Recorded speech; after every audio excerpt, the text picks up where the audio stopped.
begin.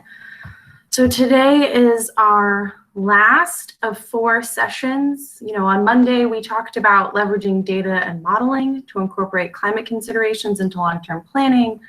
Last week, we talked about introducing long-term strategies and transparency. We also talked about integrating climate considerations into long-term sector and economy-wide plans. And today, we're going to be talking a little bit about developing a long-term strategy action plan. All right, so welcome back, everyone. Again, if you haven't signed the sign-in sheet, please go ahead and do so. The link is in the chat for you. We can drop it again if you're just joining and can't see it. So again, this is our last session, and we're going to be talking about, basically some next steps and key considerations for developing a long-term strategy, or if we're starting to think about what you need, perhaps, in order to develop a preliminary long-term strategy action plan. So our objectives for today are to review and reiterate key takeaways from sessions 1 through 3, to understand the role of a long-term strategy implementation plan, as well as understanding the utility and importance of monitoring, evaluation, and learning for long-term strategies. We're also going to develop some perspectives and insights from different country experiences. We're going to be having a panel discussion and an open Q&A session as well today, so hopefully we'll be able to discuss as a group and learn from each other. And then we're also going to start preparing a preliminary long-term strategy action plan for your country. All right, so now that we know what we're going to be doing today, let's dive in. So I'm going to be just briefly reviewing a couple things from sessions 1 to 3, just basically pulling out some key takeaways and main points for us to revisit. So, we've obviously talked a lot about long-term strategies throughout these sessions. We introduced this concept in our very first session and have talked about it throughout. So hopefully at this point, you're pretty familiar with what they are. But again, just to review, long-term strategies are country strategies or plans that set out a broad vision and pathway towards sustainable low-emission development to 2050. They help countries establish their long-term climate and development goals, which can help direct short and mid-term actions. They can also help inform the development of national plans, sector plans, or even subnational activities, as well as helping define specific pathways for achieving those goals. Now, and I'll flag this again, that these long-term strategies are not entirely a new framework, but rather build upon existing planning processes that are already going on in your country. And these strategies can evolve over time to become more comprehensive and more ambitious in terms of greenhouse gas emission reductions and other sustainability goals. And perhaps these are changing over time based on shifting priorities, capabilities, resources in your country. And we're also going to be talking a little bit about those iterations of long-term strategies a little bit later on today. So now we've seen this graphic on the right-hand side of the screen a number of times throughout these sessions, but just to reiterate that these are some of the elements included in a long-term strategy, but these long-term strategies are not uniform across all country contexts. It's going to vary, again, based on priorities, capabilities, and resources. But some of these components are, a long-term vision or a goal related to sustainable development. So this is that high-level picture, greenhouse gas emission reduction targets, adaptation and sector objectives, climate risk considerations, which we've talked about a good bit, and implementation pathways and monitoring and improvement processes. And we're going to talk about both implementation and monitoring and evaluation a little bit later on today. But this is really just, how are you going to do and reach? How are you going to do what you want to do? How are you going to achieve your objectives? And then how are you going to actually monitor the progress of doing those things?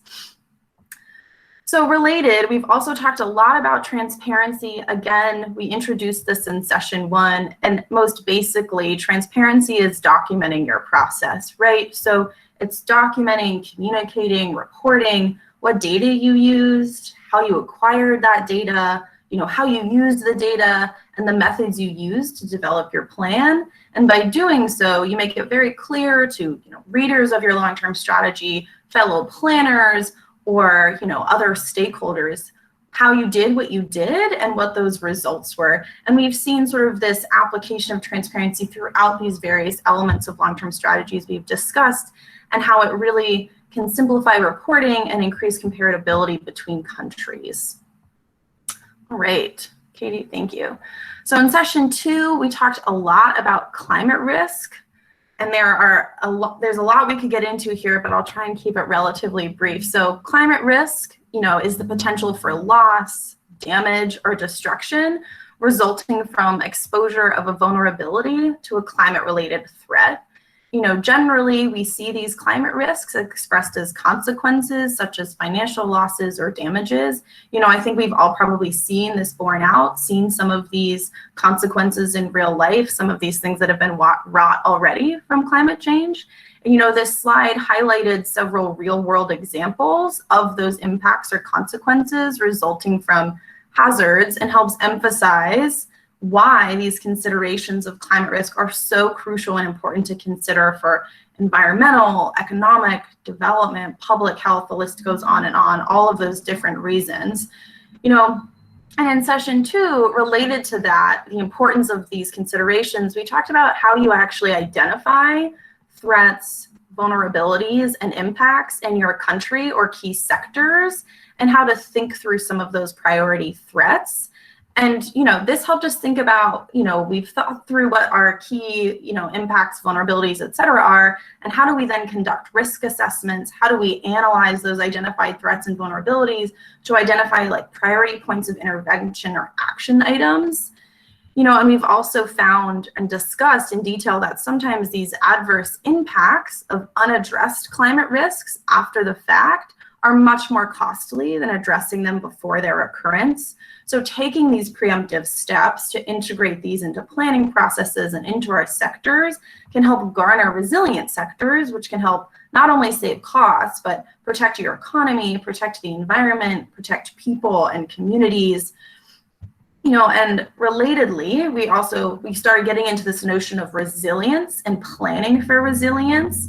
And this involves assessing how climate change is going to create, new risks or alter current climate-related risks, and then taking steps to better prepare for and cope with those. So in order to plan for resilience, we have to understand what those climate risks are. So, which is why identifying and calculating them is so essential, because until we know what the risks are, how can we address them, right? So identifying the places where risk is prominent and areas where we're going to target to improve resilience helps us to also understand where possible gaps are. Where might we need more data? Where might we need to be convening a group of stakeholders? Who might those people be? Is it utilities and ministry officials? Is it communities involved, et cetera? And these are all sort of crucial questions and considerations when we're starting to develop our long-term plans. And we also talked about building those resilience considerations into our planning, and how that can be, have these synergistic win-win impacts by both helping to improve resilience as well as helping to provide climate mitigation benefits. So for the purposes of long-term strategies and other plans that have really clear greenhouse gas emission reduction goals and targets, that's a really important consideration.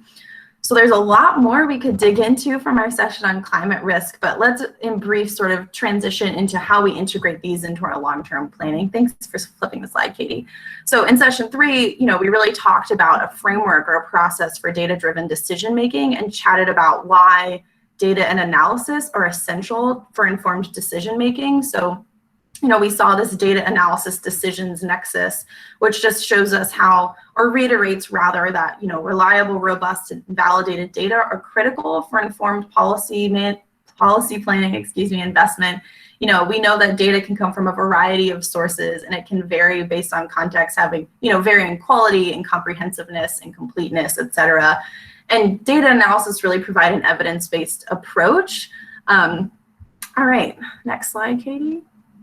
Thank you. So we sort of took that understanding of the importance of data and analysis and applied it to this sort of process flow of data-driven decision-making. And I'm not going to dive into each step in detail, but sort of in brief, the 6 steps we outlined are preliminary planning, right? What do I want to do? What do I want to know? What are my priorities? Who are the stakeholders involved, and who has decision-making authority? Step 2, data identification and collection. So what information do I actually need to answer those questions? And do I have access to that data? Step 3 is model selection. So this is really just thinking about what are the tools available that can assist in my analysis, and what are the requirements, maybe data requirements or fees related to the use of that tool or model. Step 4, scenario development, I'm going to parse out a little bit in greater detail, but this is just thinking about what are the possible features and uncertainties that I want to account for and examine in my planning process. And then, obviously from there, you're interpreting your results. So thinking about how do I understand these outputs and results, and what decisions can that help me make? And then lastly, again, we're going to talk about this a bit more today, but monitoring, evaluation, and learning. So how do I monitor my progress? How do I ensure that I'm reaching these benchmarks and objectives I've set out for myself? So again, I'm not going to go into detail about all of these, but I do want to recap this scenario development step because it is crucial into thinking about how we integrate climate risk considerations into this process. And we talked a good deal about this on Monday, but essentially at this step, you're creating scenarios that incorporates the uncertainties or variables that you want to analyze. So what possible futures do you want to examine and prepare for? So for example, what does my agriculture sector or my economy look like with a 2-inch sea level rise or a 1.5-inch sea level rise, et cetera? So at this stage, you're developing a set of scenarios to test, and those scenarios help anticipate change and prepare a response. So with that example of sea level rise, right, like what does my agriculture sector look like with that 2-inch sea level rise, and how can I address those impacts in turn? So it helps you compare those different possible outcomes or futures. And these scenarios primarily dictate the outcomes of your models or your analysis. And because of that, these scenarios are really consequential in decision making. And we talked about this a lot on Monday as well, and how because of that, this is in part why integrating our climate considerations here is so crucial, because if we ensure that the scenarios we're developing to input into our models capture these climate considerations or uncertainties, and that primarily dictates our outputs, then our outputs are also going to have captured those climate considerations, and that in turn can help us to make more informed decisions. So these scenarios get compared and analyzed to one another, and those comparisons help stakeholders make their decisions. So this example was this scenario was the most cost effective, and this one helped us reach our emissions reduction targets most quickly, et cetera, those types of comparisons. And again, these capture these uncertainties or variabilities. Scenarios can also include different possible targets or assumptions. So maybe you're saying, I want to reduce emissions by 30% by X year, or 45% by X year, et cetera. So those would be the different targets, different assumptions. The example we used on Monday is maybe you're assuming constant technology costs over time or something of the like. So including all these things in the model means that your outputs are capturing all of these key climate considerations, and that allows for more informed decision making. So again, if you have more questions about this process or scenario development and climate considerations, feel free to throw them in the chat, or for that matter, anything from sessions 1 to 3, feel free to throw them in the chat. And that is it for our abbreviated recap. But remember, all of our presentations are available on the Google Drive if you want to refer back to them later. So now I'm going to hand it off to Katie, who's going to talk a little bit more about LTS development processes. Great, thanks, Sam. All right, so as we've been talking the past couple of sessions, we've considered a lot of these building blocks that make up an LTS. And so we created this graphic to sort of show the cycle of how an LTS can be developed. So whether you're adopting a top-down or a bottom-up approach to developing an LTS, there are 6 common steps that countries can take to develop this strategy. And so countries that adopt a top-down approach may start by setting a mid-century decarbonization goal before conducting a quantitative analysis. Alternatively, countries can conduct an analysis of a greenhouse gas baseline, mitigation actions, and emission reduction pathways to then inform their goal through a bottom-up approach. But in all processes, there should be ongoing stakeholder engagement to ensure that there's political and public buy-in, and that policymakers and implementers are able to achieve the goals. And it's also important and best practice to ensure that there's documentation of the process and analysis so that the goals and pathways can be understood by an outside observer. So throughout each stage in the LTS development process, we really want to drive home and emphasize that climate risk should be a primary consideration. In the diagram here, we've identified each of the primary steps of an LTS development process, and many of these may look really similar to the process of developing an NDC or another countrywide strategy. We flag some of the ways that climate risk can be considered alongside each of these arrows here. So goals can include some that are adaptation focused. A baseline can be formulated based off of a vulnerability assessment. Mitigation actions can also consider those adaptation trade-offs that Sam mentioned earlier. And pathways and implemented actions can be resilient. Finally, a monitoring and evaluation stage should identify new information and future climate change scenarios that can be considered. We'll talk about that a little bit later. So thinking back to the concept of these building blocks, these components of an LTS, we can start applying and layering them onto the different versions of an LTS. As an LTS is expanded and becomes more robust, you can build a stronger foundation by adding and enhancing these building blocks. So this graphic is a hypothetical example showing how different versions of an LTS include different building blocks. And although there may be a mitigation strategy although there might be a mitigation strategy in your intermediate and your detailed version of an LTS, perhaps there are more strategies, or they're more enhanced or specifically outlined in a detailed version of your LTS. So part of this LTS development process should consider these iterations of a strategy. A base version of an LTS sort of can serve as a starting point when resources are limited, and it may include just a vision to pursue sustainable development and low carbon development with the goal of reducing GHG emissions by 2050. The next step, an intermediate version of an LTS, can incorporate sector-specific targets and will rely on some analysis as well. It could include a quantified goal to reduce GHG emissions. Maybe it also includes mitigation and adaptation strategies like vehicle efficiency and electrification measures or infrastructure resiliency. Some countries and international data can also be included to support the quantification of the LTS goal. And an intermediate LTS may also include some initial resources and institutional arrangements to support the LTS activities. Finally, a detailed LTS may incorporate an in-depth analysis and provide for an implementation and improvement plan as well. So along with the components of an intermediate and the initial LTS, this final detailed LTS also should include a monitoring and evaluation plan to facilitate updates to LTS targets every 5 years or so, consistent with NDC revisions. And in addition, each of these country-specific data sources or institutional arrangements can be formalized and improved and made more transparent in this final plan. So this concept will feed into the next couple of slides when we're talking more about monitoring, evaluation, and learning.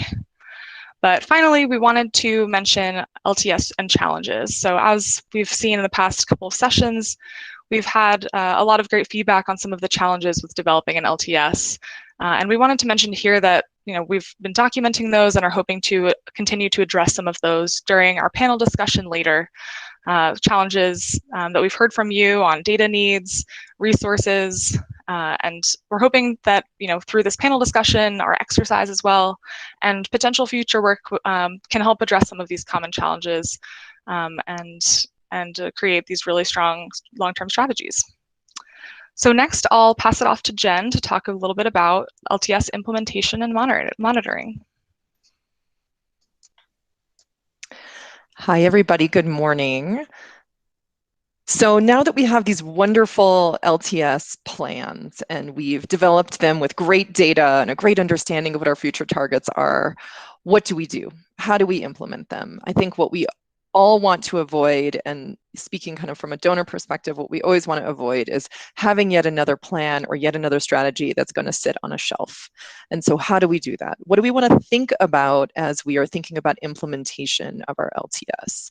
So some things that I like to consider are, how do we link our LTS to sectoral plans and short-term strategies? We talked in our first session about how LTS and NDCs are a bit parallel and how we might think about linking those together because of their differing timelines. But how do we also ensure that our LTS targets are being translated into the sectoral plans and sectoral investments that are currently being made in the shorter term? Are there certain policies that we need to put in place in order to implement.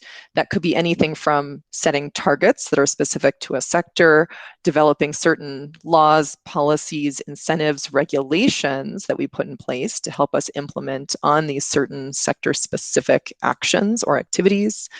And how do we think about investment? Some different things we may consider are sources of both public and private investment, national and international, and of course the enabling environment that allows us to tap into and access that private sector finance and bring that in to invest in some of those actions and activities. So a little bit of an example, I'm going to pick on Fiji here. In Fiji's LTS, if you pull it up, you will actually see that what they did is they laid out implementation pathways by sector. In Fiji's LTS, it is relatively high level, but I will just show an example both from AFLU as well as from electricity. So in AFLU, they, to implement their LTS, plan to reduce deforestation, go through extensive afforestation, and reduce enteric fermentation. Those are their three key actions that they have identified to help implement the LTS in their AFLU sector. In electricity and other end-use energy uses, they want to look at economy-wide energy efficiency measures, capacity building for renewable energy and smart grids, and the installation of new solar, hydro, biomass, wind, etc. And so those are kind of the three areas that they've identified as key to implementing their LTS. So you're going to see implementation pathways that look different in every LTS based on what was identified previously, and of course in different levels of detail. We spoke about how LTSs can go from just having kind of a broad-based goal to having all the way into the details on implementation and financing plans. When we think about finance, how do we finance and implement those perhaps policies or incentives? We want to think about domestic sources of finance. So are there national budgets, for example, that are aligned with this, that are already investing in things like infrastructure? And then, of course, is there domestic private finance? And what's the enabling environment we need to create to crowd in that domestic private finance and private investment? And then what about climate finance? There's climate funds such as the GEF, GCF, et cetera, and MDBs for loans, bilateral climate finance, adaptation fund, for example. So I'm not a climate finance expert. I don't necessarily want to get into details here, but of course, these are just things to think about and consider as we're talking about financing an LTS. And then again, we want to think about how does our LTS or how do our shorter term investments align with our LTS goals? We spoke a little bit about this when we talked about economic recovery. So for example, as a result of COVID-19, many countries are launching some type of economic recovery program. And are those shorter term investments aligned with our long-term decarbonization and climate resilience goals? And similarly, if as a country we're developing a climate finance strategy, we want that, of course, to coincide with our longer term LTS. So all considerations we can think about. And I have an example here of how Costa Rica outlines their finance strategy in their LTS. So their finance strategy aims to do two things. One is to allocate funds. So meaning how do they allocate money across from their national budgets, and then to mobilize funds. So how do they bring in private sector investment and international climate funds in order to implement the actions that are outlined in their LTS? Here I'm just showing two of their several strategies that are outlined, B and C. Don't worry about A. Their first strategy is to implement what they are calling a green tax reform. And this green tax reform is going to mobilize new revenue sources that are specific to the transport sector. And they're going to use those taxes in the transport sector to implement the activities in the transport sector that are outlined in their LTS. That they see as being led by the Ministry of Finance. So they're also identifying who the key responsible party and or stakeholder would be for implementing this green tax reform. Similarly, they've outlined another strategy that is focused on mobilizing both national and international funds through the GCF and the GEF. And of course, the responsible party there is the Ministry of Foreign Affairs and the Ministry of Foreign Trade.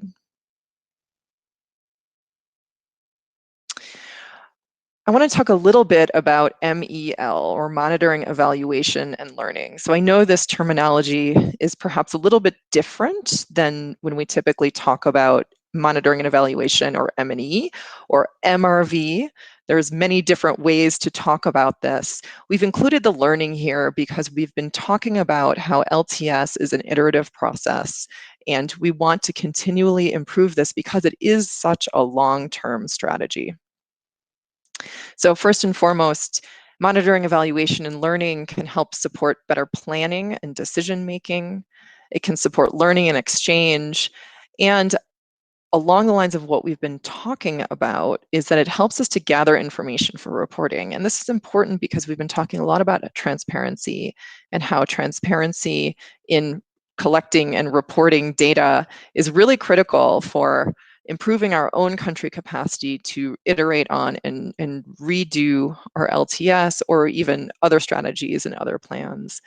It also helps to provide accountability to both our funders and, of course, the general public. So, for example, if we're gaining funds from the GEF or the GCF, there are certainly some reporting requirements that are going to go along with that. So this is how we stay accountable, and also staying accountable to the general public. You know, are we taking action on this LTS? Are we investing in this LTS? And are we making progress towards the goals that we've outlined in this LTS, whether those are greenhouse gas emission targets or otherwise?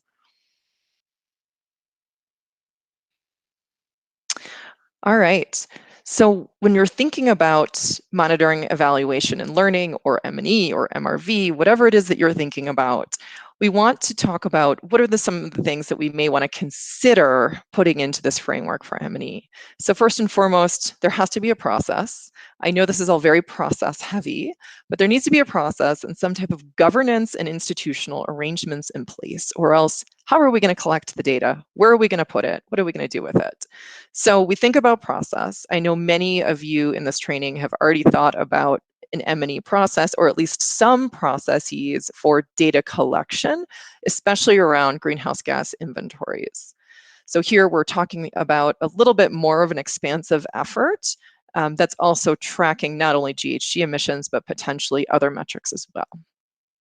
So then we want to think about, how do we monitor that progress towards implementation? What are the things that we want to monitor? So emissions certainly are typically one of those, but perhaps there's other things that we want to monitor too, and that's financial flows, and that's investment.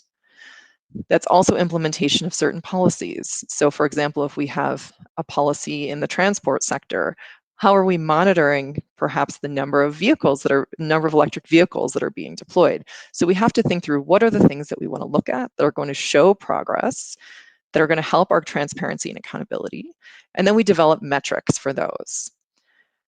We develop metrics, and then we collect data. That data is collected through this governance and institutional arrangements we've created. And of course, we want to transparently report. We've talked a lot about transparency. All of this leads to the ability to revise and iterate. Something that we want to outline in that M&E process is, how frequently are we going to perhaps revise and iterate on this LTS, or at least on some of the data and the assumptions that go into it. And of course, how do we ensure a linkage to our LTS and our NDCs and other strategies? Is there a way that we're showing the alignment? Perhaps something else we may want to consider. So I'm going to continue to pick on Fiji here. They have a nice M&E example in their LTS, and I really like this quote. They actually say, a robust M&E plan for their low emission development strategy will ensure transparency, accuracy, and comparability of information with regards to GHG emissions for each of the 5-year periods leading towards 2050.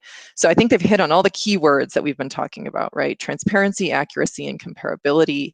And they're also talking about doing it in 5-year periods up to 2050. And so the way that they've outlined this, I've shown their graphic from their LTS on the right, is in 4 ways. They want to track implementation of specific policies and actions.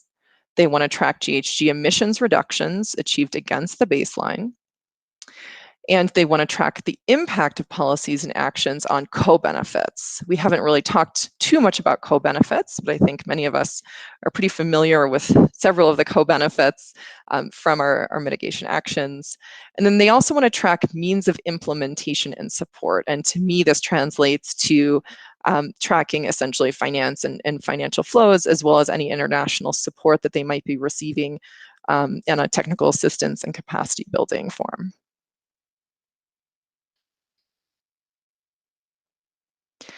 We've talked a lot about this, and I'm going to hit on it one last time, is reviewing and iterating on an LTS. LTSs should really be treated as a living document. The strategy should be reviewed and updated at regular intervals. That could be every 5 years, perhaps it's shorter depending on your own process and country. Obviously, what's really important to being able to do this is having the internal capacity to update and revise. I think what we're all trying not to do is having to go to a consultant who ends up with the data and makes it very difficult for us to revise and iterate, and it makes it very costly to do. So of course, we've been talking a lot about that, building internal capacity, or perhaps relying on the capacity within those that are working on the NDCs to continue to do this. Again, we want to revisit targets as our priorities, our capabilities, our information, our data, our resources shift. So perhaps we have better climate data, or perhaps we have new technology information or a new technology that's out there. This is a good opportunity for us to incorporate that into our LTS planning. I used to work in solar R&D, and when I worked in solar R&D, solar electricity was 30 cents per kilowatt hour. And now it's 3 cents per kilowatt hour. And so that massive change, that's an order of magnitude. That's going to really affect and impact our planning and our targets if we are going with different technology assumptions from 5 years ago versus today. So this is where it can become really important to kind of rethink through those sectoral targets or actions or strategies or plans. We want to regularly monitor the progress that we're making on our LTS to help increase accountability and ensure, of course, that our targets are being met, and to enhance our transparency. And again, this all kind of feeds back into having internal capacity to continue to update and revise our LTS. So our plan is to move into a panel discussion. But first, before we do that, I'm wondering if we have kind of any questions. It's great, I see a few things coming in. Any questions from folks based on either the last few sessions or some of the discussions here on implementation in M&E, or if anybody is actually working on developing an M&E plan, maybe if it's just for your NDC or even for your LTS, it'd be great to hear a little bit about your progress and where you're headed, especially on the M&E front. I know this is a question that comes up a lot.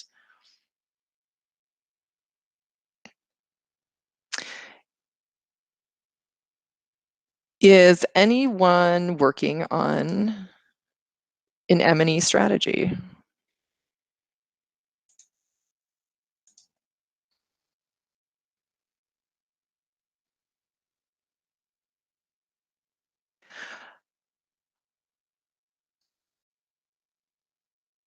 Colombia says no. What are the best practices of how countries link their M&E plans, of all of these different plans, so they can be aggregated? Oh, Kishan, I see you. Do you have anything to say about perhaps linking M&E plans of all of these different plans so they can be aggregated? Is that something that you've been working on as you've been developing your LTS? Yeah, good day all. And sorry about that, Jen, you saw my unmute. I'm just trying to figure out how to raise a hand or to request the floor. Oh, you can just type in the chat box. Yeah, okay, great, thank you. Okay, yeah, so I just thought I'd come in here briefly on how we're putting all of these things together into what can be or what will be the LTS. So our NDC is a projection to 2030, but as part of a longer term projection that we're now developing to 2050, we already have one to 2040. So we're revising and revalidating the assumptions. I think I made this mention some time ago in one of the other sessions to 2050. and including all of the other sectors to strive towards economy-wide targets eventually, as provided for by the Paris Agreement. So that's the sort of carbon reduction strategy document that will serve as the basis for future NDCs. Yeah, that document also, well, the baseline is constructed from a bespoke model, a BIOS model that takes into consideration all of the issues attendant to mitigation, such as socioeconomic impact, technological application, CO2 equivalent reduction potentials, technological implementation, and so on and so forth. At the same time, from the climate resilience part of it, we are using a pathways approach where we build into national development climate resilience into the various sectors with the aim of long-term adaptation based on the scenarios from downscale models and so on, up to different time slices going into the future. The NDC tracking, of course, is built into what we have already established as a monitoring, reporting, and verification system, a knowledge management system that is housed at the environmental regulatory agency in Trinidad, and they will be charged with looking at tracking the NDCs. It's designed so that as data comes in, it is matched against the baseline, and then you can actually track in real time, year on year, how we are progressing towards that deviation, and whether it may require any more intervention options if we are not on track. So that's part of the M&EL, if you want, for mitigation tracking and NDC tracking. The adaptation and resilience part, we are now developing that aspect of the MRV system to expand it on two fronts. One, to of course incorporate all the Paris agreements and the Katowice climate package MDGs on transparency, because we have all the TAC principles already incorporated into the MRV. And we're now looking at how the adaptation-related information or the climate resilience building information can now be incorporated and reported as part of the institutional arrangements for getting the quality data to track and the LTS. Taken together, that will be our LTS, of course. So we hope also, we are now in the process of examining the legal underpinnings of that reporting, both for adaptation and mitigation, with a view to incorporating it in law to make those data requirements mandatory from the custodians of the data and information, whether that is as a result of their legal remit. So, for example, Forestry Division will have data on forest cover and rates of deforestation and blah blah blah, and everything that goes with emissions. And once that is incorporated into law, we think that, or we hope that this begins to take on a life of its own that is integrated into the national development planning and the national development process. So the regulatory authority at some point will have to build the necessary capacity, because this is something relatively new to them, further to the amendment of the necessary regulations and rules, and they would now be able to use that database and derive the necessary information that will be able to track the progress of the LTS, both from a mitigation perspective, and particularly in the context of the NDC, as well as building climate resilience, and therefore be able to make recommendations through consultations with everyone on whether there is need for a change in or revised interventions.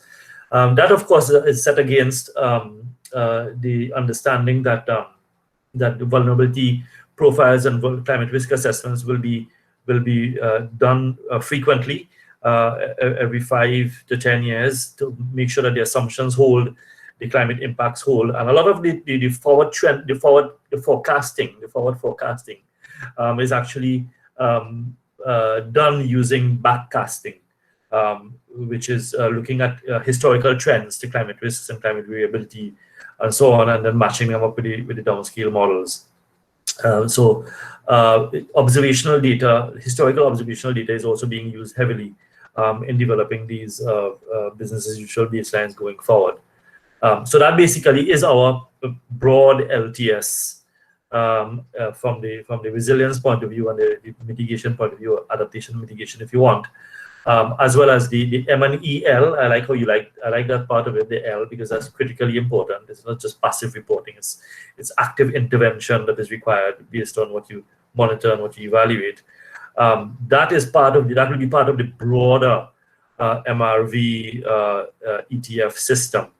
And charged institutionally to one entity that will basically be coordinating broadly on any revision, on any reassessment, and so on and so forth. So basically, that's in a nutshell how we have sort of designed those aspects of the LTS. Great, thank you. I think that's really interesting perspective on how one country is working on their M&E and L, of course. So I'm really excited. We have a great group of panelists and a panel discussion. And I think we're going to get to a lot of these questions, and I'm going to probe them for some really interesting information. Panelists, if you don't mind flipping on your camera, that would be great.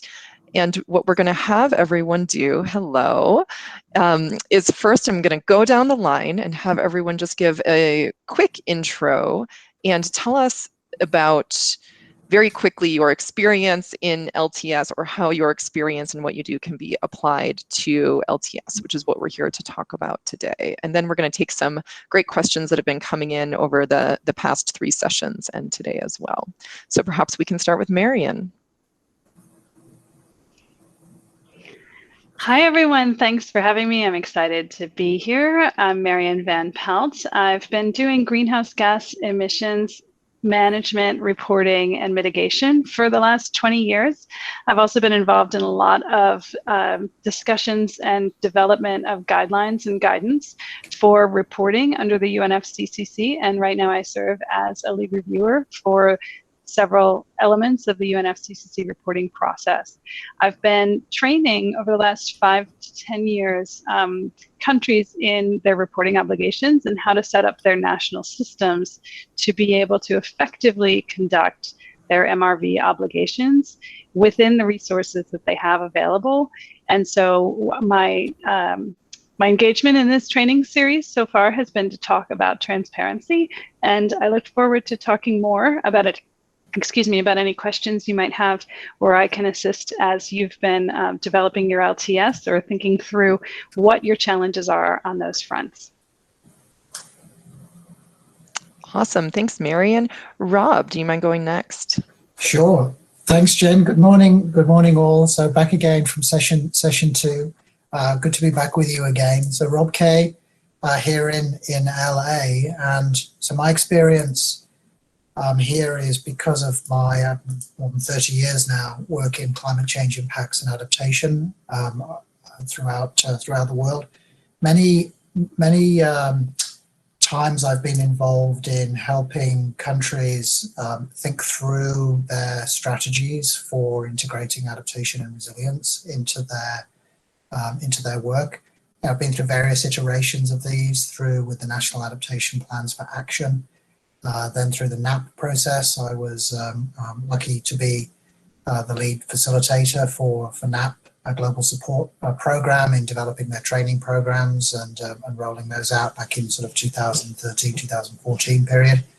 And I've also spent time in my career supporting Pacific Island countries in particular through the UNFCCC processes.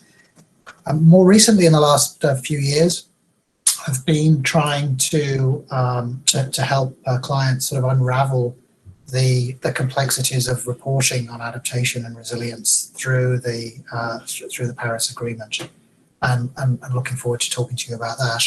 And I should just reflect too, Kishan, it's great to hear your voice again, and looking forward to interacting with you and the other participants on the workshop. Back to you, Jen. Great, thanks, Rob. And Jacobo, our last panelist, would you mind doing a quick intro? Tell us about kind of your LTS experience and what you can offer. Yes, hello, good morning to everyone. I'm Jacobo Arango. I'm connecting now from Cali, Colombia. I am a biophysical scientist working at the Alliance of Biodiversity International and the International Center for Tropical Agriculture, or CIAT. So my experience has been, so I'm a researcher for development. So we have been able to aid some countries, specifically Cuba, Nicaragua, some other countries like Costa Rica, and also doing some multi-country analysis on focusing on the Paris Agreement, and specifically in 2 points, the NDCs and GHG inventories. So my work, as you can see there in my picture wearing my hat, is on the livestock sector. But yes, so in my organization, we have been able to aid countries both from adaptation and mitigation part. So I'm happy to be with you today, and yeah, I'm open to hopefully answer some of your good questions. Great, thank you, panel. So Kelly, I don't want to put you on the spot, but you had some really great questions, and I wanted to let you ask your question about common elements for NDC planning.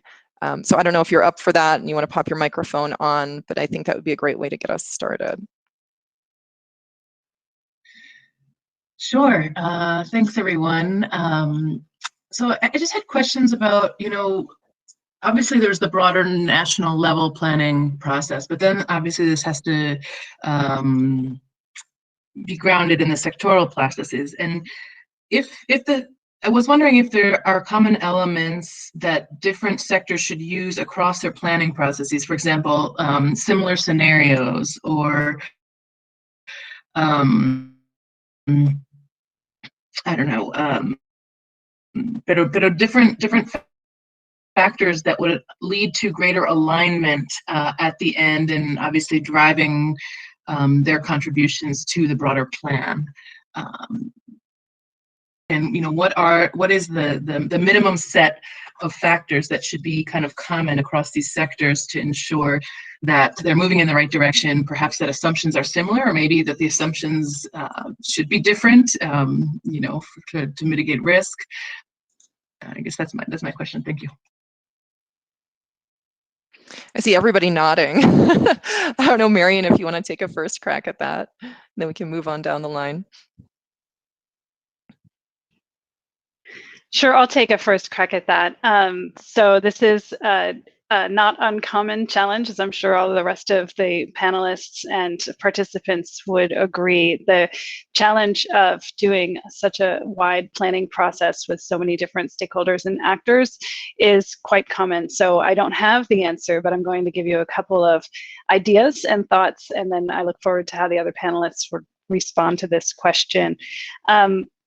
I was involved in, I don't know if you're familiar with the Initiative for Climate Action Transparency, the ICAT series of guidance, but one of the things that I found helpful as I was working through the volume on sustainable development is a common framework for how to define these various sectoral analyses of any sort of, it's written from the perspective of climate action per se as a specific action and the impacts that they have. But I think it could be adopted to a broader planning scenario because it gives a framework for how to define common boundaries and other common elements that can be used to ensure that as various different sectors are considered or impacts are considered, they're done in an apples to apples sort of way.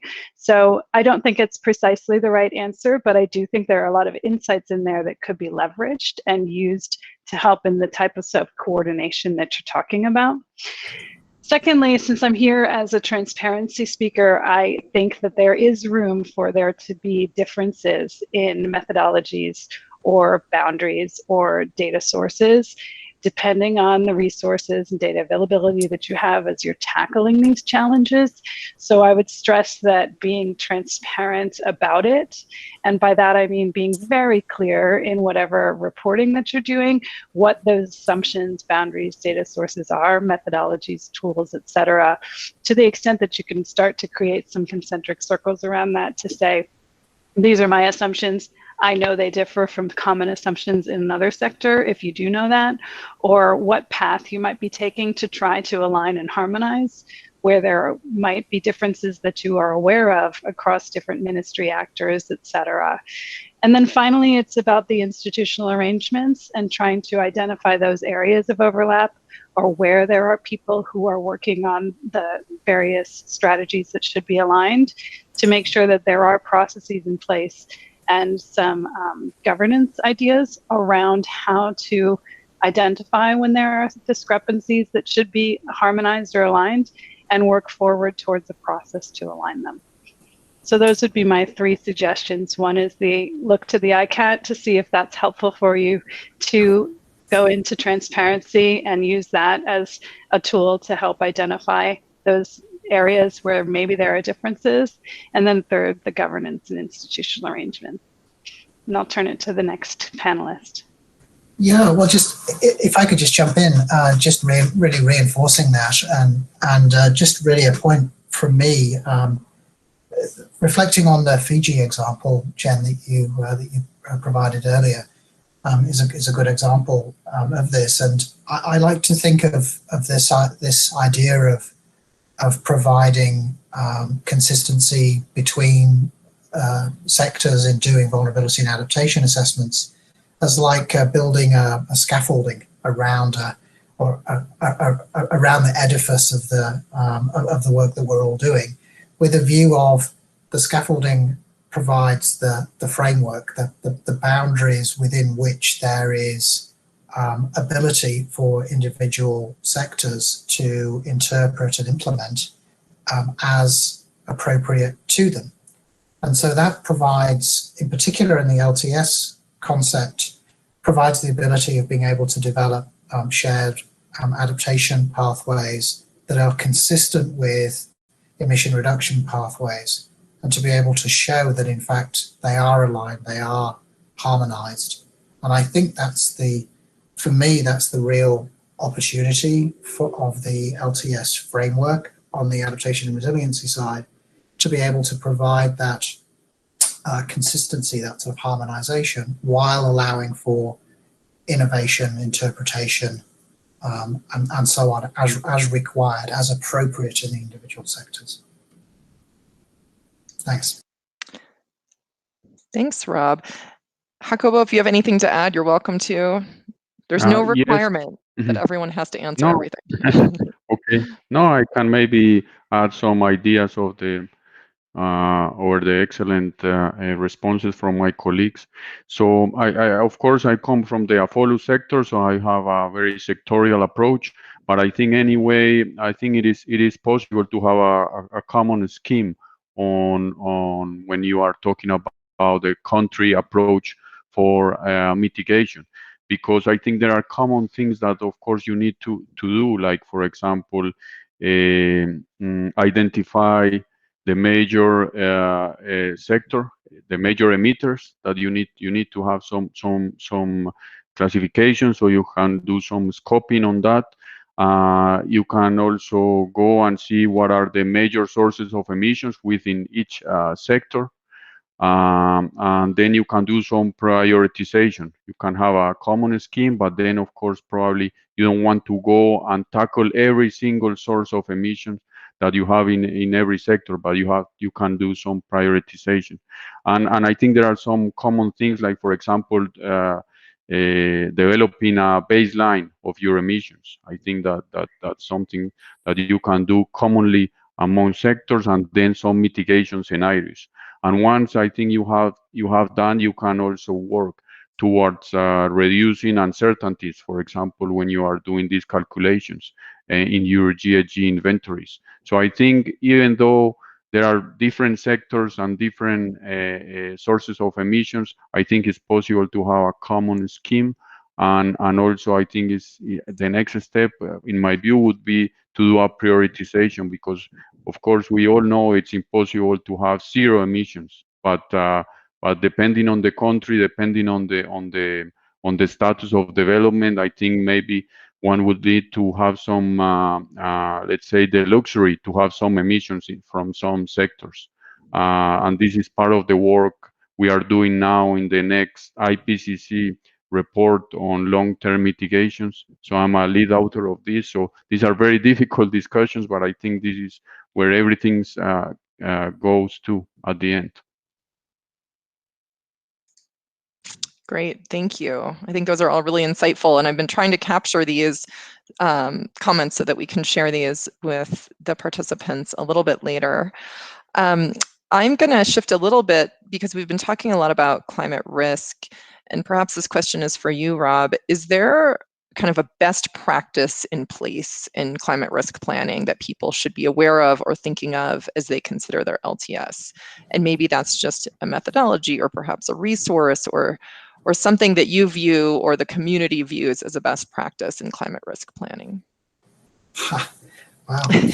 I'm sure we need an hour for this, but yeah, well, it's a big question, and my instinct in the response there is actually to build off of the work that's already being done in countries. To be quite frank, Jen, is that we're coming into this conversation around LTS, obviously building on, in some cases, 20 years of vulnerability assessments, and certainly from the majority of countries, at least 10 years of undertaking vulnerability assessments, risk assessments through various projects over time.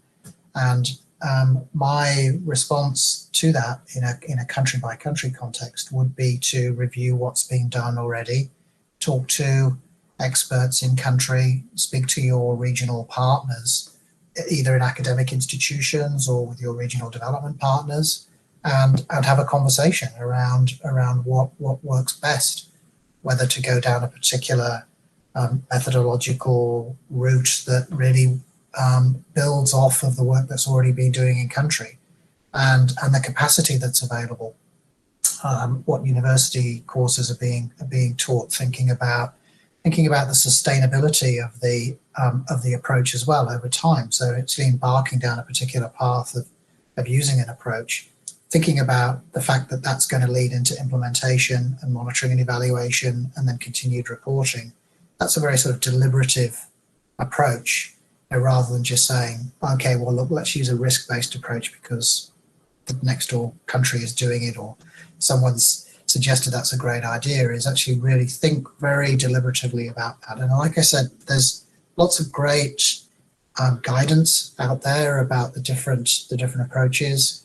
The pros and cons. UNFCCC have written these. I wrote one for them about 10 years ago that talks about this, the NAP Global Support Program and the adaptation community, the Global Resilience Partnership. There are all sorts of sources of being able to think through this issue. But like I said, primarily is to actually go back in country to review what's already been done and to speak with locally based experts, and then go from there. Great, thanks, Rob.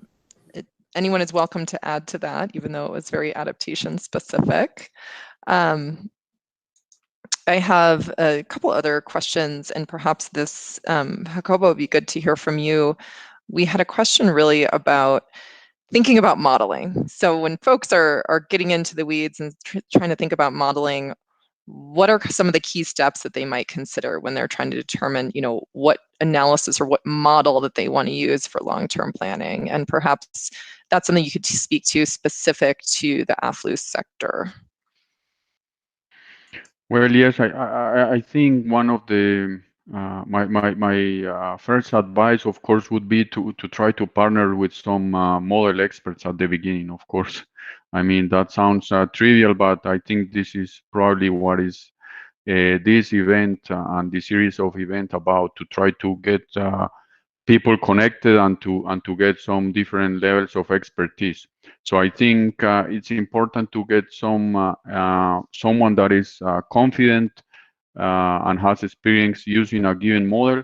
And then probably the second good advice that I could give is to have good quality data, primarily or secondary data, because I think the model is just something that anyway will give you a response, but that response will be determined by the quality of data that you provide as an input, and also by the analysis that you are able to do of the output of this model. So I think these are two key advices that I could share. I don't know, probably if my two colleagues would like to complement. Maybe I'll pose a follow-up, and that follow-up I think applies to almost everybody. So, we're talking about analysis and perhaps determining targets in our different sectors, and then of course economy-wide targets for emissions reductions. Didi had a question, are there any best practices to include interim targets? So how do you include those kind of 5-year targets or those shorter term targets within this longer term planning process? So aside from just having a long-term target, are there best practices that you've seen or that people should be thinking about as they're trying to incorporate those kind of shorter term steps in their long-term strategy out to 2050?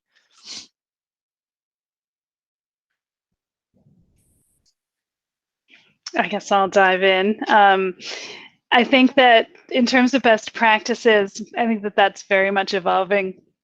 But I would say that the GHG protocols policy and action standard, I believe, has some great discussion on how to align sort of short-term targets and long-term targets, and what some good advice on sort of how to move those things forward and to align them.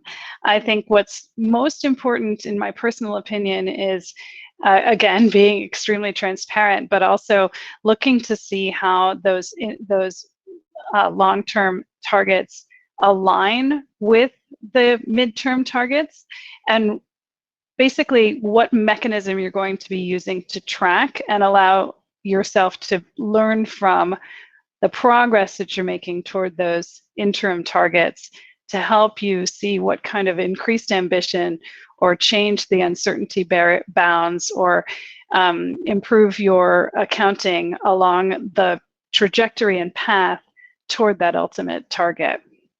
So I guess my key response is to perhaps there's some guidance that you could use, some best practices you could lift from the policy and action standard, and then to really understand what your monitoring mechanism is going to be to allow you to learn and evolve as you go on the path toward that longer term strategy.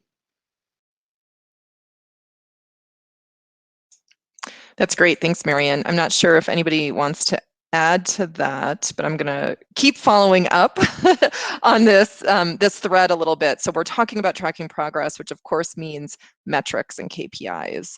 And Kishan is curious if there's any guidance documents or best practices for developing KPIs for the LTS on both the mitigation and the adaptation side of things. So where would one start kind of looking for KPIs and or indicators and metrics on both sides of the coin, adaptation and mitigation, for developing that M&E process and reporting progress?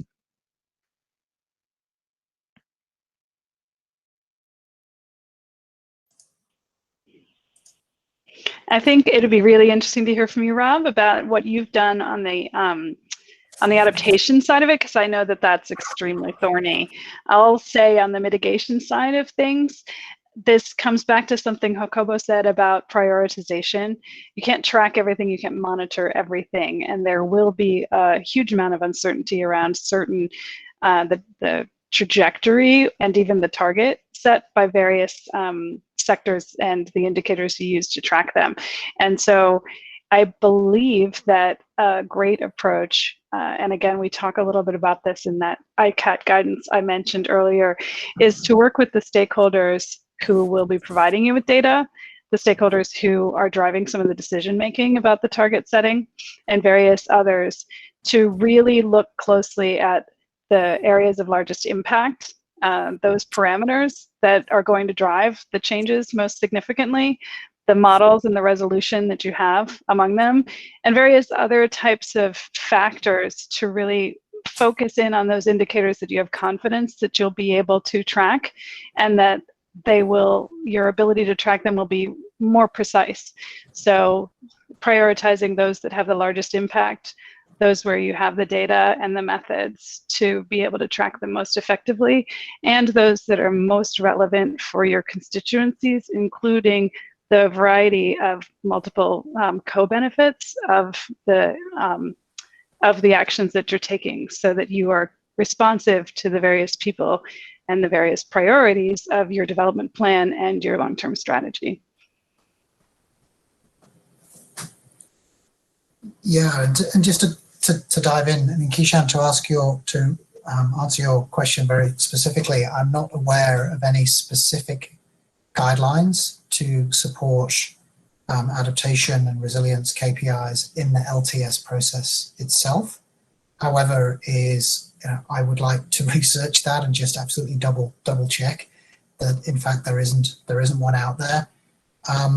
It's probably also worth, I think I'd like to look at some of the LTSs that have been submitted very recently. I just saw that South Africa's, for example, was just submitted in the last week or so, and Singapore's and others, just to see just dive in to see what they're doing in terms of their M&E around the adaptation and resilience components of their LTSs. But that said, so if I could just sort of like park that for now and just say, I don't think there is one, but I want to double check.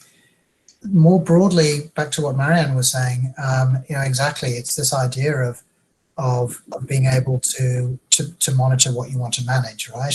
That if you want to actually implement a series of adaptation programs, then you need to have some sense of actually what the performance of them is. And as Marianne says, this continues to be a contested space. The development partners have been wrestling with this issue at length around, what does this mean to actually provide investments into enhancing resilience? Because again, the default is to say, well, we can only really measure things like length of road strengthened, or miles of overhead power lines that are hardened as to climate change. But that doesn't necessarily get at actually what the outcome you're seeking is. And so, again, is that my default source is the National Adaptation Plan Global Support Program, have a specific module on M&E and KPIs in the adaptation planning process. I would start there and then pivot off of that. But fair to say that that this is an area that requires really considered thought, again, with your in-country partners and your academic partners and so on, to craft a set of metrics that are going to be reportable over time, building off of your national data management systems. It really is very problematic to try and develop brand new adaptation and resilience indicators and think that they are going to be maintained over time. That's one of the traps to absolutely avoid. So if I just put that as the floor, and then off of that, it's really about smart ways of aggregating the national and regional level data that you're already collecting. Back to you, Jen. I'm actually going to just second what Rob just said, where he said it's critically important that these data collection systems sort of work with some pathways that already exist. That's extremely important for mitigation as well. Creating totally new processes and standing them up is much harder to maintain than integrating into existing data management processes that are there for other reasons, whether that's for national statistics or for some other priorities that go beyond the UNFCCC or GHG management process. Great. And I'm just going to add, I think reiterate what both of you said, is that it also has to be manageable, right? We don't want to create such a complex indicator and KPI process that we can't actually report on it. And so how do we really choose what is critical and what is something that we can actually do and report on, instead of having a whole kind of shotgun approach of as many KPIs as possible and not being able to actually collect the data and expend too much time and energy and resources on doing that. So there's no great answer, obviously, but it looks like Kashan is developing some possible KPIs on the resilience side and is happy to share those. And Kashan, that's a great resource that I think that we'll want to capture. I'm going to follow up on this question. Again, something from Kelly about tools and analysis. And Jacobo, maybe this is something you can initially address. I have a couple thoughts as well, even though I'm not on the panel. But Kelly is curious about using other tools such as cost-benefit analysis or other ways to capture co-benefits when you are working on your LTS. Or maybe one of two examples where there's been an effective application of capturing those co-benefits that we can take a look at. Yes, I think it is important first to define the KPIs, of course, and to know what is the major thing you want to achieve, right? And then also to define some co-benefits. But I think it's not feasible to go for adaptation or mitigation and then to have 20 or 30 co-benefits. I think it's very critical, as Marianne and Robert were saying, to be not too ambitious at the beginning and be able to monitor and to have a set of variables that will give you a response and tell you where you are. But I think it's important to have some, maybe a few, only 3 or 4 maximum co-benefits for that.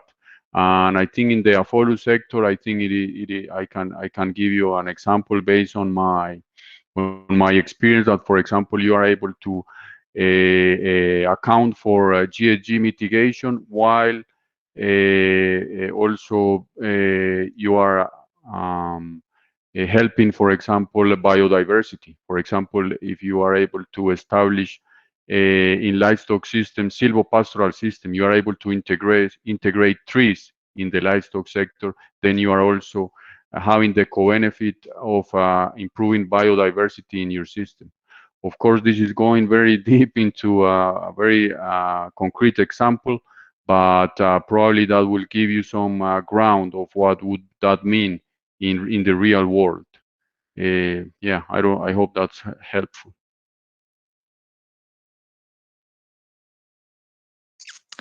Great. Does anybody else want to tackle co-benefits? I'm going to add my 2 cents then. I think another great example of co-benefits as we're talking about LTS is job creation. And I'm speaking more specifically to the energy sector because that's where my experience lies. And especially right now when we're talking about economic recovery and a lot of investments that we're making, linking those infrastructure investments, especially in that sector, to job creation has been a very important part of talking about the pivot from, for example, in the US at least, fossil fuels towards more renewable energy. I actually know that that's been a big part of the discussion in many other places. And I've seen that come up a lot as a performance indicator that we're talking about as we're making progress towards these longer term kind of strategies and plans, and for example, renewable energy targets that are being set in many places. And Kelly, I can point you to one tool, and I've actually included that in some of our resources, which is a tool that's called iJedi, and I'll drop it in the chat box. And this is actually in the International Jobs and Economic Development tool that actually takes a look at energy installations that allows you to customize country-specific inputs on technology costs and wages, for example, to actually give you an estimate of job creation based on, for example, megawatt of wind turbines installed. And so that's an example of one tool that you can use to do some co-benefits analysis. I'm sure there's a lot of other things out there, but I did just want to talk about kind of jobs and how I think that that is going to be a very important part of this LTS discussion. So sorry, I co-opted the panel for that. I'm going to move on to another question, and Kelly, I'll drop that in there in a minute. There was a challenging finance question, and I'm not sure that we have enough time to really take this on, but the question was around designing financial structures and mechanisms that could be functional with both public and private resources through 30 years, so through the long term, but that could also be flexible enough to adapt to the multiple changes in administrations and climate conditions. And so perhaps I can broaden this question a little bit just to how do we ensure that we're designing our overall LTS structures through 30 years, but that are going to be flexible enough to adapt to changes in administrations and climate conditions. I think we probably all have some experience with how do we ensure sustainability through changes in administration on some of the programs that we're working on. So I'm not sure if anybody wants to take a crack at that question. Yeah, would you mind if I jumped in, Jen? Yeah, go right ahead. No, I mean, I talked about this before on the previous workshop too. I'm a big fan of networks. Networks are by definition more resilient to change than hard linear structures. And so actually thinking from the outset of engaging civil society, engaging various levels of government over time, and engaging the private sector on the understanding, it's like embracing the fact that everything is changing. Climate is changing, society is changing, technology is changing, our relationship with nature is changing, all of those factors over time, and politics will change within that mix. And so to actually really practice what you preach really on the resiliency side, which is actually start thinking about an LTS program that is itself resilient to change. And what do you think about how do you do that? And like I said, always the go-to is to think about building networks, building constituencies that can adapt and evolve over time as factors change. And that's certainly been, in my experience, seeing the successes in countries that have gone through, of course, significant changes over time. It's that robustness and flexibility of the networks that allow those countries to be able to provide sort of sustainability of process.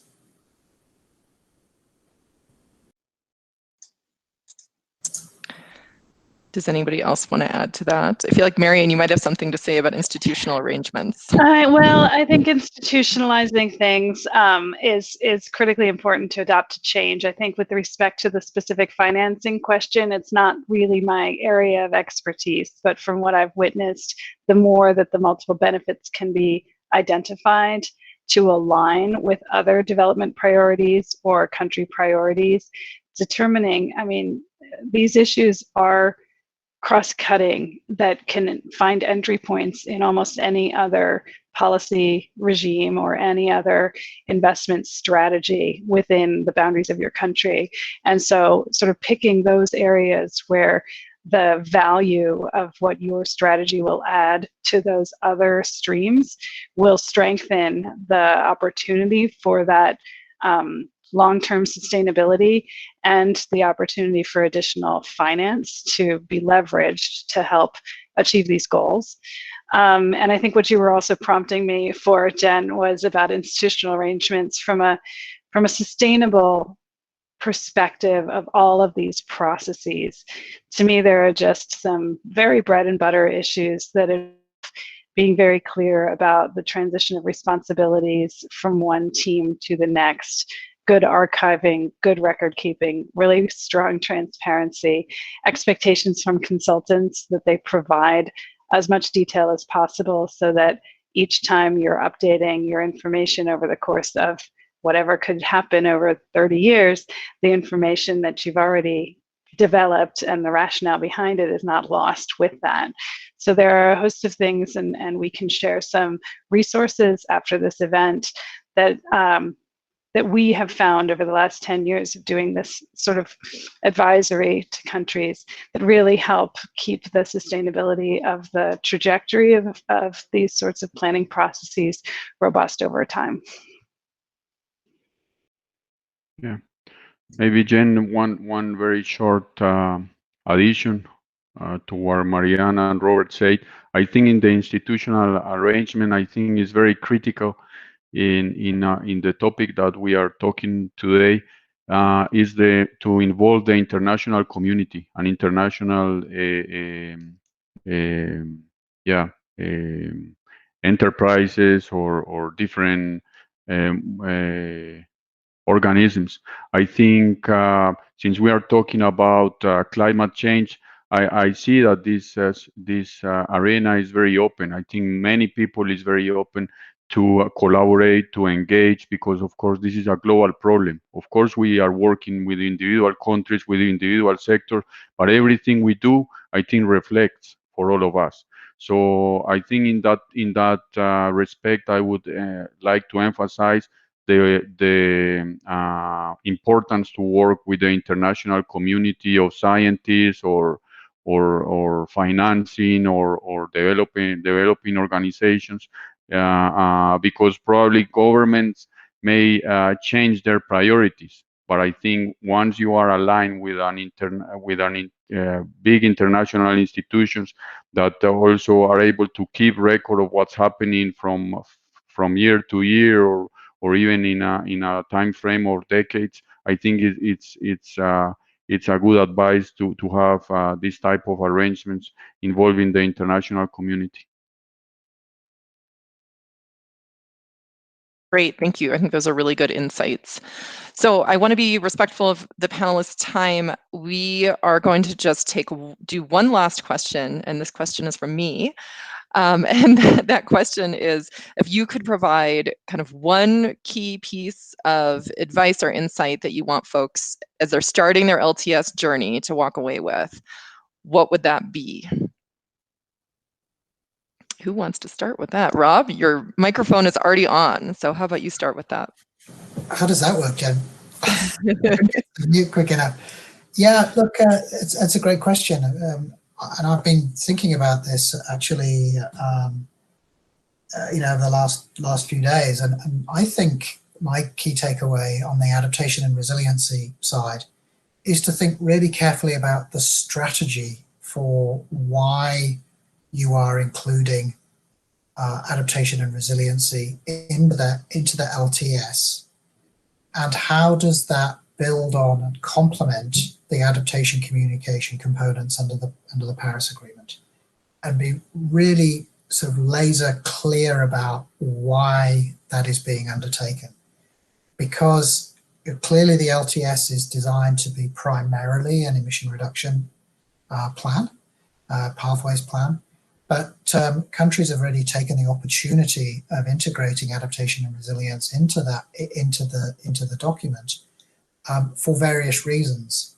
And for example, really highlighting the co-benefits, the resilience co-benefits of a low carbon development strategy. Others have decided to think about using the LTS as a long-term framing, again for a resilience pathway to complement their other documents.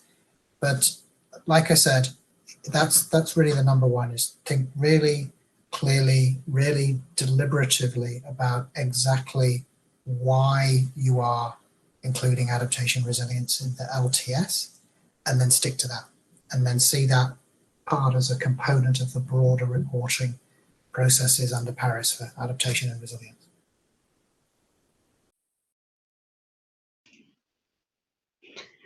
I guess I'll go next. Conscious of time, I have several, but I'll just pick one. Yes, for just one. And building on what Jacobo said earlier, I guess my one piece of advice on all of this is that you're not alone, and try to do everything you can to leverage what everyone else is doing and has done before.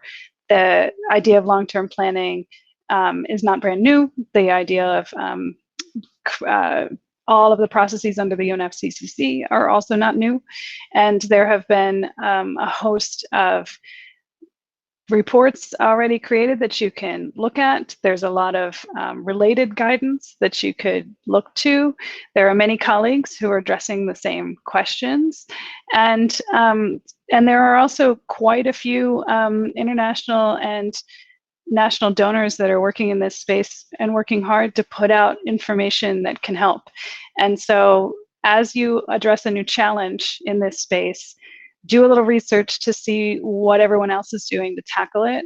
And I bet there's a lot of assistance that you can find there. And if you do that research or networking and discover that other people are in the same boat as you, join forces and try to work through these challenges together and then share them with the international community so that everyone can advance together.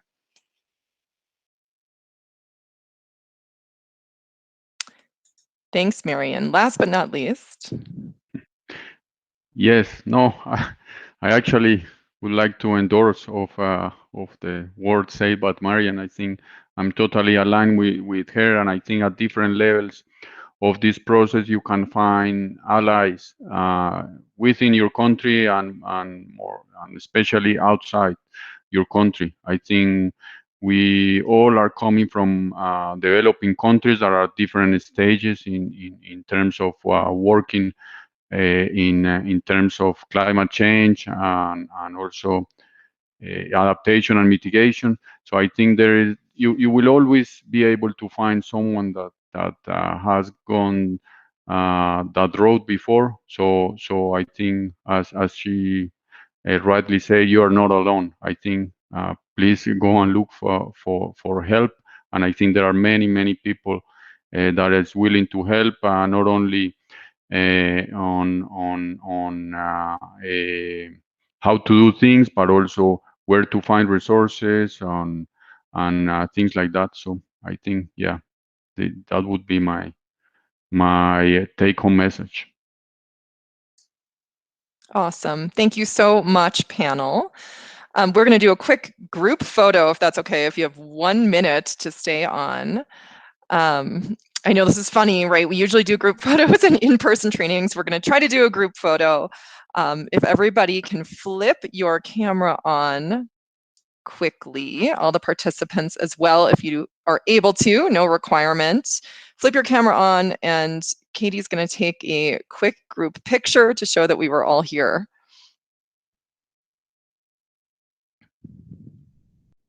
All right, I'll give it a couple more seconds. I see some cameras going on. Thank you.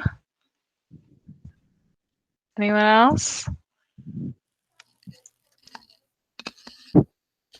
I don't have a camera on this computer, unfortunately. Uh-oh. We'll draw you in. Yeah, I'll have to switch computers to do that.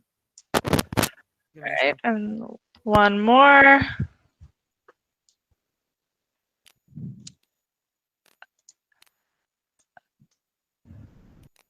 All right, thanks everyone. Yes. Thanks, Katie. You got it, thanks. All right, thanks panelists. I know some of you have to hop off. You're obviously welcome to stay, and we're going to move into kind of the next part of this session.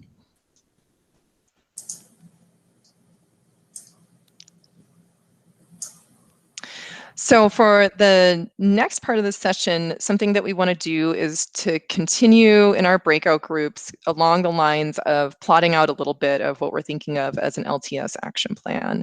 And so this is an opportunity for us to talk a little bit more about gaps and needs that are emerging as we start thinking about our LTS process and what potential resources we could use and potential resources that are out there, but also potential things that we might be able to offer.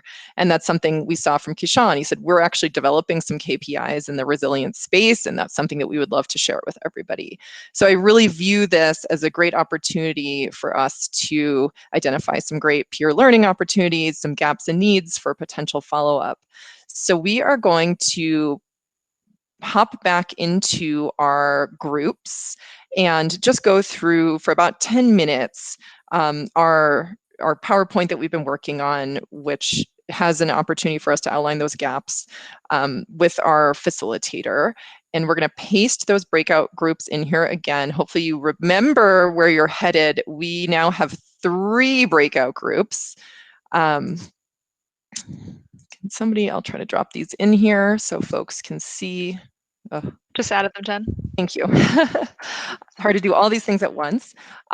So if you don't mind muting yourself in the main session, and while you're on mute, you can keep this open and then hop on over and click into your link. So Trinidad and Tobago, there's a link there. Bahamas, Katie and Marion. And 3 and 4, we're combining you this time around. And you're going to head on to that final link with Sam. And we will see you back here in a few minutes. I know folks are transitioning back over from their breakout rooms. We had a really good discussion in our breakout, and I wanted to try to capture a little bit of those discussions very quickly. Katie, can I present my screen? Do you need to do anything for me to do that? Thank you. Appreciate it. Yeah, all right, you guys, we are all testing my skills here at using Google Meet.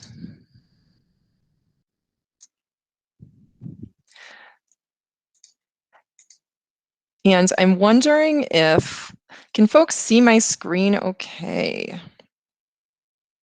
And is it big enough? If so, I'm wondering if we could capture maybe just 1 or 2 gaps and needs from each group, and also, in my mind, offers. So things, and TNT, I've already put you on my list of things that our peers here have to offer up. So for example, one of the gaps and needs that we heard was really a need for KPIs and metrics for tracking the resilience and adaptation side of things. It's much easier to track things on the mitigation side. I can attest to that. And so Trinidad and Tobago has also offered to share their KPIs. I offered for them to share their KPIs that they're currently developing on this topic. So I'm wondering, Katie, can you give us maybe 1 or 2 kind of gaps and needs that emerged from your group so that I can capture those as part of our next steps? Yeah, sure. We had a great discussion, and I think one of the main themes that came out is a need for funding available as prevention, as opposed to just receiving funding available after disasters. So, capital isn't always available, and attracting the finance, and rather than waiting for something to happen and then using recovery money later is a main gap that we discussed. So funding for resilience actions as opposed to disaster response? Okay. Any other kind of gaps and needs perhaps on kind of the LTS planning side of things? We also talked a little bit about sort of the earmarking and putting plans forward without a linkage to funding as well, making sure that an LTS, when we're putting it forward, connects each of the targets and implementation pathways with funding as well. Okay, so support in developing clear finance action plans. Great. Sam, I'm wondering, can you give us a readout of just a couple gaps and needs from your group that you observed? Yeah, absolutely. We had a really great conversation. I wish we could keep talking about all of these things for another hour, but I think one thing that Kareem had shared was sort of ensuring that they're receiving all of their data from different organizations, that there aren't necessarily mandates or requirements for this sort of information sharing and reporting. They have a climate change committee, but some of those requirements aren't very clear. So that was certainly a gap, in the development of these plans. You want to have access to all of that data, and how are you ensuring you get all of that data? And then a second gap or need, and I don't know if there's sort of a specific actionable thing we can target here, but particularly considering the COVID context of right now, sort of trying to reconcile economic recovery objectives and environmental objectives in the short term, where a lot of funding is going to be reallocated for quote unquote solely economic purposes. And how do you sort of safeguard, if you will, the sustainability of your climate objectives in the long term when we have these sort of very immediate economic pains that people are trying to ameliorate? Mm-hmm. That's great. Thanks. That's really helpful. So perhaps from our breakout group, one thing that we heard was the data mandate and collection process across all sectors. I think we're hearing that from a lot of people. So I want to just make sure that we capture that as a clear need, and perhaps if there is somebody here that has an offer, for example, that can share if they have kind of some kind of data mandate or collection process in place in their country, I think that would be something really useful for the whole group. So if you do have something like that, let me know in the chat box, and I can throw it in here as kind of offers. The other thing that I heard, and of course TNT, please correct me if I'm wrong here, was they're having a lot of challenges with kind of data quality and format in the AFLU sector. And if that is also something that folks in here, if anybody is having a lot of success in the AFLU sector, can share, or perhaps that's something that can be shared, or that we can share with Jacobo, who may have some good resources or potential support to provide on something like that. I think that is also helpful. So just for everyone's information, what we're going to try to do is capture a lot of these gaps and needs, and kind of potential ways that we can think through resources that are available to provide support, or places to link you to. And that's going to be one of our follow-up action items at the end of this training, is to follow up with you with that. Hopefully we'll have put this together in a much broader document and be able to point you to some good resources, and potentially find some opportunity for some peer learning or other technical assistance that we can match you to on some of these topics. So as these things continue to come up, please do kind of let us know, and keep pinging us and keep emailing us with that. So I want to be conscious of time. Of course, we've had such great great conversations. And do you mind, Katie, flipping to our final slides? We have some resources for you and a little bit of follow-up. I know that we've run out of a lot of time for really great discussions, but what I did want to talk about is there are, and as Marian had said, think about what's already been done. Think about what's out there. Rely on your peers, rely on donors, rely on other people who are already going through this process. A lot of this stuff has been developed and/or exists, so that we don't have to reinvent the wheel. We want to learn from the wheel, right? So there's a lot of organizations. I know this is difficult to see, but you guys have it in your slides that we've sent out. There's a lot of organizations that are supporting LTS efforts. USAID is one of those. So this training is kind of part of what USAID is offering. Part of this was trying to identify some potential opportunities to follow up and provide more global resources for folks and potential technical assistance. There's a whole lot of other organizations working in this space: GGGI, GIZ, the NDC Partnership, UNDP. I think many of these are organizations that everyone is very familiar with, but we did want to leave you with a list of places to look. Kitty, thanks. In terms of future engagement with all of you, it's been so great to have you and have some really good discussions. Of course, we have all of the workshop materials, slides, recordings, and exercises that are going to continue to be available to you on this Google Drive. And I just want to let everybody know we are going to have the translated Spanish versions of all of this available in here as well in the next couple of days. And so if you want to share these with your colleagues who are Spanish speakers, they will be there for you as well. As part of this, we also developed an LTS analysis report across many of the countries that are here. It includes information on how folks are approaching transparency and modeling and other donor activities in this space. And then, of course, as I said, we're going to try to develop and think through some kind of additional best practices as we go, based on kind of the outcomes and what we've been hearing from this training.